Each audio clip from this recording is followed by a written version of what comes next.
Hey, what's up, Street Talks? Eric from the Eric Street Photography blog. So, one of the things I want to talk to you about is essentially how to become a photography blogger. So, first and foremost, if you already upload your pictures to Instagram or Facebook, essentially you're already a photography blogger. One of the most important things to know as a photography blogger is you must own your own platform, which means start your own WordPress.org photography website blog. A lot of people often ask what's the difference between a website and a blog. It's essentially the same thing. The term blog just means web log, which was intended to be essentially like a public diary or a public log of all of your activities that you're doing in your everyday life that you just happen to share on the internet. So if you're already live vlogging or you're sharing what you're doing in your life or the pictures you're making, whatever, you're essentially already a photography blogger. And most of us like to take pictures, so we're all essentially photography bloggers. We are all photography bloggers. And the practical tip is start out by just making your own WordPress.org blog by registering your own domain. So there's lots of different options out there. I think the best one is bluehost.com.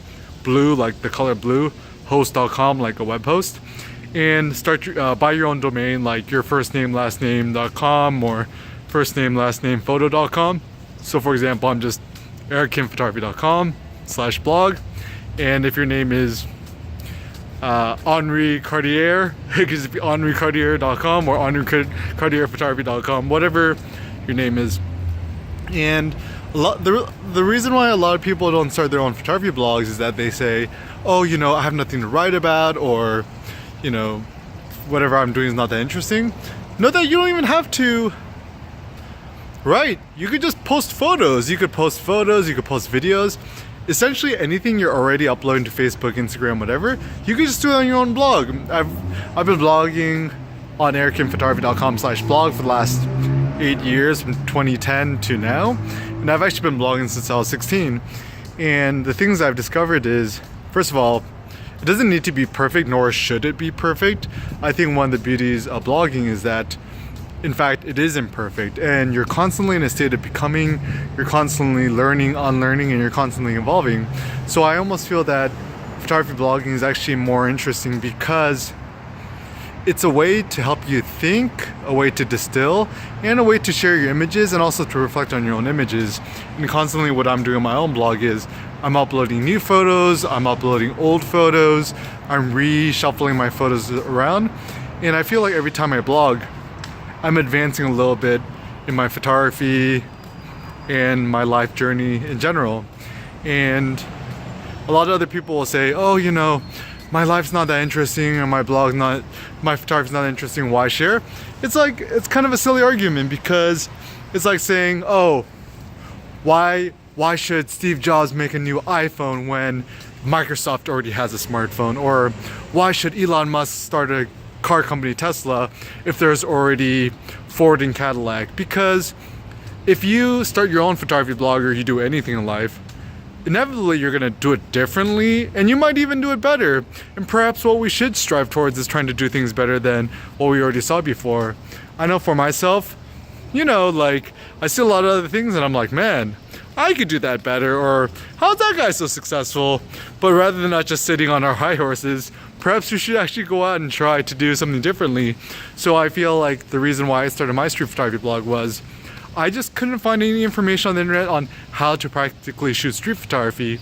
And I used my blog as a way for me to share my own learnings. And even initially, in the beginning, in 2010, I wanted to start the street photography blog. And I said to Cindy, oh, you know, I expressed some doubt. I'm like, why should I make this blog? Because I don't really know anything. And Cindy said, yeah, but there's obviously a lot of people out there trying to search the same answers as you, and there's people out there who know less than you. So as long as you know something that's a little bit of interest, things that's helped you, that you think could help others, it could be very beneficial for you to share this with other people. And if other people don't benefit from it, at least you could benefit from it. So once again, to start your own photography blog, bluehost.com, install wordpress.org. There's this like free, this easy one-click setup to install wordpress.org. And if you want to just keep it super simple, wordpress.com is a good option too.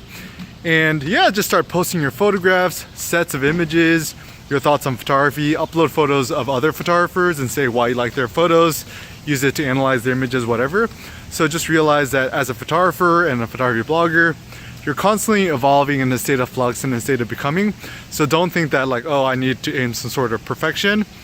Don't seek perfection, just keep streaming your ideas, thoughts, and your photos. And practical tips I would do is don't worry about being good, just focus on being authentic, being personal, and trying to be helpful. All right, peace out.